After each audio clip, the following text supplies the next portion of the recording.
નમસ્તે વિદ્યાર્થી મિત્રો, હાર્દિક સર એકેડમી યુટ્યુબ ચેનલમાં આપ સૌનું ખૂબ ખૂબ સ્વાગત છે. આજનો જે વિડીયો લેક્ચર છે એમાં આપણે ચર્ચા કરીશું 8મી મેના તમામ અગત્યના કરંટ અફેર. દિવસમાં આપણે 7 થી 8 ડિસ્ક્રિપ્ટિવ એમસીક્યુ તૈયાર કરીએ છીએ. ઓકે, ત્યારબાદ આપણે 8 થી 10 ઓનલાઈન ક્વેશ્ચન સ્ટડી કરીએ છીએ. આખા દિવસમાં 18 જેટલા ક્વેશ્ચન તૈયાર કરીએ છીએ. બધા જ ક્વેશ્ચન આપણે એપ્રોક્સિમેટલી 15 મિનિટની અંદર સ્ટડી કરાવી દઈએ છીએ. તો આ બધામાંથી જ તમારા GPSC, PSI, constable, CC, banking, SSC, high court અને રેલવે જેવી પરીક્ષાઓના જેટલા પણ અગત્યના કરંટ અફેર હોય છે બધા જ આપણા કરંટ અફેરમાંથી નીકળી જતા હોય છે. ક્લિયર? તો છેલ્લે પીએસઆઈની પરીક્ષામાં મોટાભાગના ક્વેશ્ચન હતા 2-5 પ્રશ્નોને બાદ કરતા. ઓકે, તો એવી જ રીતે દરેક પરીક્ષાની અંદર આપણામાંથી બધું પૂછાય છે. પ્રૂફ સાથે સ્ક્રીનશોટ આપણી એપ્લિકેશનમાં મળી જશે. એપ્લિકેશન ડાઉનલોડ કરવા માટે આ નંબર ઉપર મેસેજ કરી શકો છો. હાય હેલો ઓટોમેટિક લિંક આવી જશે. પ્લે સ્ટોરમાં આપણી એપ્લિકેશન મળી જશે. આ વિડીયોના ડિસ્ક્રિપ્શનમાં પણ લિંક મળી જશે. શરૂ કરીએ 8મી મેના કરંટ અફેર. સૌથી પહેલો ક્વેશ્ચન, હાલમાં જ ભારતીય સેનાનો પ્રથમ અભ્યાસ પ્રગતિ આ કયા સ્થળે યોજાયો છે? આ મેઘાલયમાં યોજાયો છે. આન્સર આવશે ઓપ્શન બી. તો હાલમાં જ ભારતીય સેનાએ પ્રથમ વખત અભ્યાસ પ્રગતિનું આયોજન કર્યું છે. એક્સરસાઇઝ પ્રગતિ પણ કહેવાય. મેઘાલયમાં ઉમરોઈ ખાતે યોજાય છે.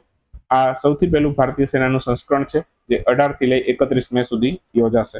ઓકે, ટોટલ 15 દેશોને આમંત્રિત કરવામાં આવ્યું છે. એમાંથી 11 દેશો ભાગ લેશે એવું કહેવામાં આવેલું છે. ઓકે, મેઘાલયની વાત કરીએ તો 1992માં મેઘાલય રાજ્યની સ્થાપના થઈ છે. રાજધાની એની શિલોંગ છે. ઓકે, આ મિશનનો મુખ્ય ઉદ્દેશ, અભ્યાસનો મુખ્ય ઉદ્દેશ હિન્દ મહાસાગર ક્ષેત્રની સુરક્ષા અને સહભાગી દેશોને સૈન્ય સંકલન વધારવાનો છે. મુખ્યમંત્રી ત્યાંના કોર્નડ સંઘમાં છે. બાકી વિશ્વમાં સૌથી વધુ વરસાદ ધરાવતું સ્થળ, ઓકે, એ મેઘાલયમાં પૂર્વ ખાસી હિલ્સ જિલ્લાની અંદર આવેલું છે. તો એનું નામ છે મસીનરામ. ઓકે, આ સ્થળનું નામ છે મસીનરામ. બાકી મેઘાલયની અંદર વાંગલા ફેસ્ટિવલ ઉજવાય છે જે ખૂબ પ્રસિદ્ધ છે. 100 ડ્રમ્સ ફેસ્ટિવલ તરીકે પણ ઓળખાય છે. ઓકે, 100 ડ્રમ્સનો ફેસ્ટિવલ કહેવાય છે. હમણાં જ મેઘાલયની સરકારે સીએમ ઇન્સ્પાયર યોજના શરૂ કરી છે. તો એ યાદ રાખીશું શિક્ષણ કૌશલ્ય વિકાસ માટે. લિવિંગ રૂટ બ્રિજ આ મેઘાલયનું પ્રસિદ્ધ સ્થળ છે. ઓકે, આખા જે વેલા હોય એનું આખું બ્રિજ બનેલું હોય, તો એ ટાઈપનું લિવિંગ રૂટ બ્રિજ છે. બરાબર, એ ખૂબ પ્રસિદ્ધ છે મેઘાલયમાં. વર્લ્ડ થેલેસેમિયા ડે કઈ તારીખે ઉજવાયેલો? આજે 8 મે છે. આજે વર્લ્ડ થેલેસેમિયા ડે છે. તો આન્સર આવશે 8 મે. 8 મેના રોજ વર્લ્ડ થેલેસેમિયા ડે ની ઉજવણી થઈ. સૌથી પહેલી વખત ક્યારે ઉજવ્યો સાહેબ? તો કે 1994માં વર્લ્ડ થેલેસેમિયા ડે ઉજવાયેલો. અને આની થીમ છે આ વર્ષની hidden no more, finding the undiagnosed, supporting the unseen. આ એની 2026ની થીમ છે. સો એ યાદ રાખજો. Okay, world red cross day ક્યારે ઉજવાયેલો છે? આજે 8મી મે છે. આજે વર્લ્ડ રેડ ક્રોસ ડે પણ છે. એને પણ યાદ રાખી લેશું આપણે. ઓકે, તો હાલમાં જ વર્લ્ડ રેડ ક્રોસ ડે છે એને ઉજવણી 8મી મે થઈ છે. રેડ ક્રેસન્ટ દિવસ તરીકે પણ ઓળખાય છે. તો 8મી મે એ ઉજવાય છે. ઓકે, આઈસીઆરસી ના સ્થાપક હેનરી ડુરન્ટ એમના જન્મદિવસને વિશ્વ રેડ ક્રોસ દિવસ તરીકે ઉજવીએ છીએ. 8 મે 1828ના રોજ એમનો જન્મ થયો હતો. તો એની યાદમાં આ વર્લ્ડ રેડ ક્રોસ ડે ઉજવીએ છીએ. થીમ છે on the side of humanity. Okay, on the side of humanity આ એની થીમ છે. આઈસીઆરસી ની વાત આવી છે તો international committee of the red cross આ એનું ફૂલ ફોર્મ છે. સ્થાપના 17 ફેબ્રુઆરી 1863માં થઈ. હેડક્વાર્ટર સ્વિટ્ઝરલેન્ડના જીનેવાની અંદર આવેલું છે. સ્કાયહૂપ એવિએશન દ્વારા ભારતની પ્રથમ કોમર્શિયલ સી પ્લેન સેવા ક્યાં શરૂ થઈ? આ લક્ષદ્વીપમાં શરૂ થઈ છે. ઓપ્શન બી જવાબ થશે. હાલમાં જ છે સ્કાયહૂપ એવિએશન એમના દ્વારા ભારતની પ્રથમ કોમર્શિયલ સી પ્લેન સેવા લક્ષદ્વીપમાં શરૂ થઈ છે. અને ડીજીસીએ નાગરિક ઉડ્ડયન મહાનિદેશાલય જે આપણો છે, okay, director general of civil aviation એમણે મંજૂરી આપી દીધી છે. આ કંપનીને એઓએસ એટલે કે એર ઓપરેટર સર્વિસ સર્ટિફિકેટ પણ મળી ગયું છે.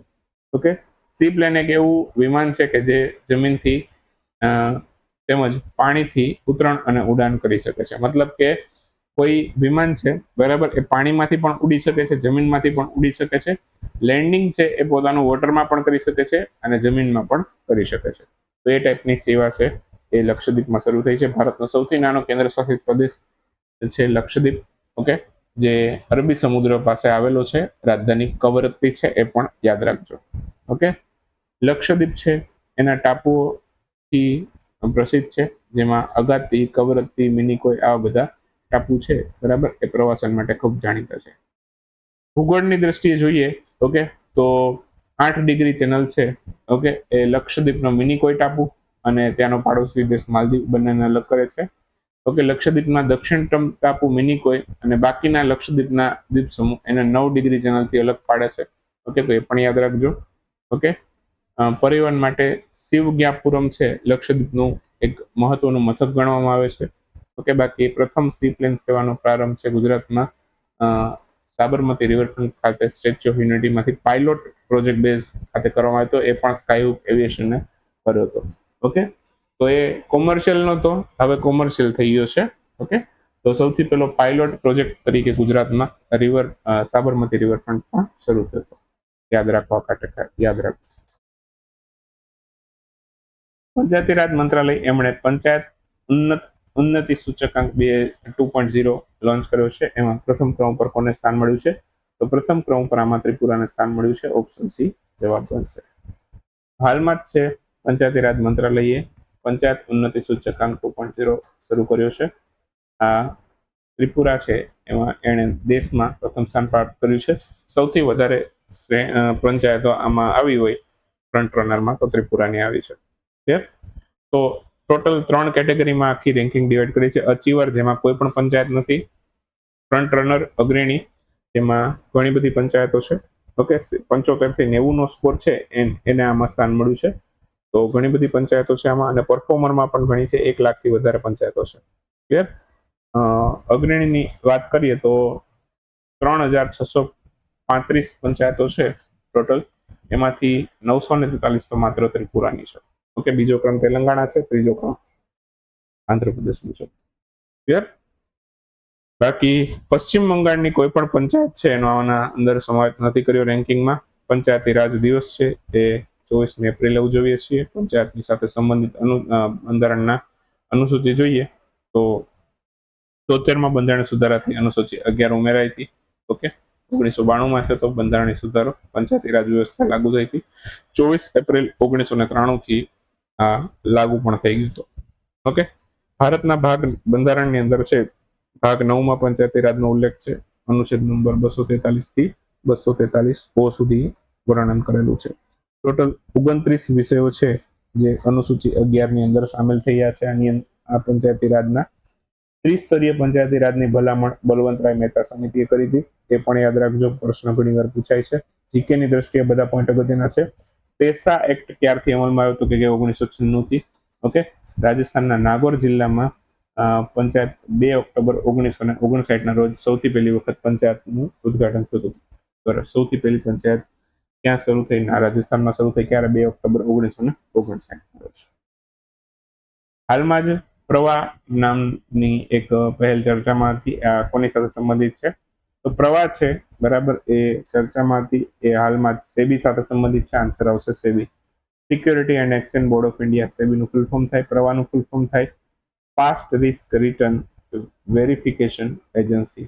આ પ્રવાહનું પૂરું નામ છે. ઓકે તો અહીંયા એજન્સીનો મુખ્ય હેતુ છે ઓકે એ શું છે તો કે ઇન્વેસ્ટમેન્ટ એડવાઇઝર અને રિસર્ચ એનાલિસ્ટ છે એમના દ્વારા કરવામાં આવતા રોકાણના વળતરના દાવાઓની ખરાઈ કરવાનો છે. ઓકે આ વ્યવસ્થા છે રોકાણકારોને સાચી અને પ્રમાણિત સલાહ મળી રહે અને છેતરપિંડીથી બચી જાય એ માટે આનો મુખ્ય ઉદ્દેશ છે. તો એ માટે સેબી કાર્ય કરે છે. સેબી છે ઓકે એની સ્થાપના 12 એપ્રિલ 1988 ના રોજ થઈ. એને બંધારણીય દરજ્જો મળ્યો છે એ 1992માં મળ્યો છે. 1988માં સ્થાપના થઈ. 10 વર્ષ પછી બંધારણીય દરજ્જો 10 વર્ષ નહીં 4 વર્ષ પછી 1992માં બંધારણીય દરજ્જો મળી ગયો. હેડક્વાર્ટર મુંબઈમાં છે. સૌથી પહેલી મહિલા અધ્યક્ષ માધવીપુરી બુથ છે. તોહિનકાન પાંડે સેબીના અધ્યક્ષ છે. અત્યારે શું કામ કરે તો કે શેર બજારનું નિયમન કરે, રોકાણકારોના હિતોનું રક્ષણ કરે. ઓકે જે હાલની તારીખમાં પણ કર્યું છે કે કોઈને ખોટી માહિતી ખોટી સલાહ ના મળે, સાચી સલાહ મળે. ઓપ્શનમાં બીજા પણ છે. ઇરડાઈ છે, આરબીઆઈ છે, નીતિ આયોગ છે. નીતિ આયોગ થિંક ટેન્ક છે, બધાને ખબર છે. આરબીઆઈ છે મધ્યસ્થ બેંક છે, સેન્ટ્રલ બેંક છે, ભારતની નાણાકીય નીતિ મોનિટરી પોલિસી ને બધું કાર્ય કરે છે. 4 ડેપ્યુટી ગવર્નર હોય, એક ગવર્નર હોય આરબીઆઈ ની અંદર. ઇરડાની વાત કરીએ તો રિન્યુએબલ એનર્જીની કામ કરતી સંસ્થા છે. નવરત્નનો દરજ્જો મળેલો છે, એ પણ યાદ રાખજો. 10મું રાષ્ટ્રીય જન સ્વાસ્થ્ય શિખર સંમેલન કયા સ્થળે યોજાયેલું છે? આ ચંદીગઢમાં યોજાયું છે. 10મું રાષ્ટ્રીય જન સ્વાસ્થ્ય શિખર સંમેલન નેશનલ પબ્લિક હેલ્થ સમિટ ચંદીગઢમાં થઈ છે.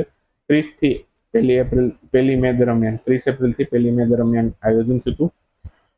આનો મેઇન હેતુ શું હતો તો કે ઇનોવેશન અને ઇન્ક્લુઝિવિટી. ઓકે, તો આની મુખ્ય થીમ હતી.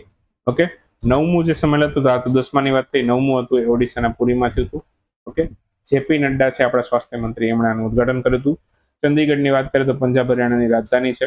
ઓકે, બાકી ભારતમાં સ્વાસ્થ્ય કવરેજ પૂરું પાડવા માટે આયુષ્માન ભારત યોજના છે, પીએમજે યોજના તરીકે પણ ઓળખાય છે. એ સૌથી મોટી સ્વાસ્થ્ય વીમા યોજના તરીકે કાર્યરત છે. હાલની તારીખમાં પણ વિશ્વ આરોગ્ય દિવસ 7મી એપ્રિલે ઉજવાય છે. WHO ની સ્થાપના 7 એપ્રિલ થઈ હતી, જેની યાદમાં આ દિવસ ઉજવીએ છીએ. થોડાક અગત્યના પ્રશ્નો જોઈ લઈએ એક વાક્યના. હાલમાં જ કયા રાજ્યની સરકારે આપત્તિની જાણકારી માટે QRL એપ લોન્ચ કરી છે? તો આ મિઝોરમે કરી છે. RBI ના નવા ડેપ્યુટી ગવર્નર તરીકે કોની નિયુક્તિ થઈ છે? તો Rohit Jain. Total 4 deputy governor હોય, એમાંથી રોહિત જૈન નવા ડેપ્યુટી ગવર્નર બન્યા છે. પંચાયતી ઉન્નતિ સૂચકાંકમાં પ્રથમ સ્થાન ત્રિપુરાનો છે. હાલમાં જ ભારતનું પ્રથમ એકીકૃત બાસમતી અને જૈવિક તાલીમ કેન્દ્ર ક્યાં સ્થળે સ્થાપાયું છે? ઉત્તર પ્રદેશમાં સ્થાપવામાં આવેલું છે. નવીનતા અને સર્વસમાવેશિકતા પર 10મું શિખર સંમેલન છે એ ક્યાં થયું? આ ચંડીગઢમાં થયું છે. હાલમાં જ જાહેર થયેલ QS MBA રેન્કિંગ એમાં ભારતમાંથી ટોચ ઉપર ક્યાં રહ્યું? તો કે IIM બેંગ્લોર ટોચ ઉપર રહેલું છે. હાલમાં ભારતમાં F1 કાર્યક્રમ બ્રાન્ડ એમ્બેસેડર તરીકે કોની નિયુક્તિ થઈ છે? તો શ્રેયસ અય્યર બન્યા છે. ભારતની પ્રથમ MLFF ટોલિંગ સિસ્ટમ ક્યાં થઈ શરૂ? આ ગુજરાતમાં થઈ છે. MLFF ટોલિંગ સિસ્ટમ છે એ ગુજરાતમાં શરૂ થઈ છે. એટલાસ ડ્રોન સ્વાન સિસ્ટમનું અનાવરણ કોણે કર્યું છે? ચીને કર્યું છે. અને MSME ના સચિવ કોણ બન્યા છે હાલમાં જ? તો ભરત ખેડા એ નવા સચિવ બન્યા છે. અને ISRO દ્વારા સંયુક્ત રીતે ચંદ્રયાન 5 મિશન માટે કયા દેશમાં સ્થળ મૂલ્યાંકન શરૂ કરવામાં આવ્યું છે? તો ચંદ્રયાન 5 માટે ક્યાં લોન્ચ કરવું, ચંદ્રયાન 5 ચંદ્રમાં કયા સ્થળે ઉતારવું, એ માટે એક લુપેક્સ મિશન શરૂ કર્યું છે. લુપેક્સ છે ભારતની ISRO અને જાપાનની JAXA બંને મળીને કરશે. ઓકે, તો ચંદ્રયાન 5 છે એના માટેની કામગીરી અત્યારથી શરૂ થઈ ગઈ છે. ભારત જાપાન બંને મળીને લોન્ચ કરશે. બસ, તો આ સાથે જ 8મી મેનો વિડીયો છે અહીં સમાપ્ત કરીએ. મળશું નેક્સ્ટ વિડીયોમાં નવા કરંટ અફેર સાથે. ત્યાં સુધી રજા લેશું.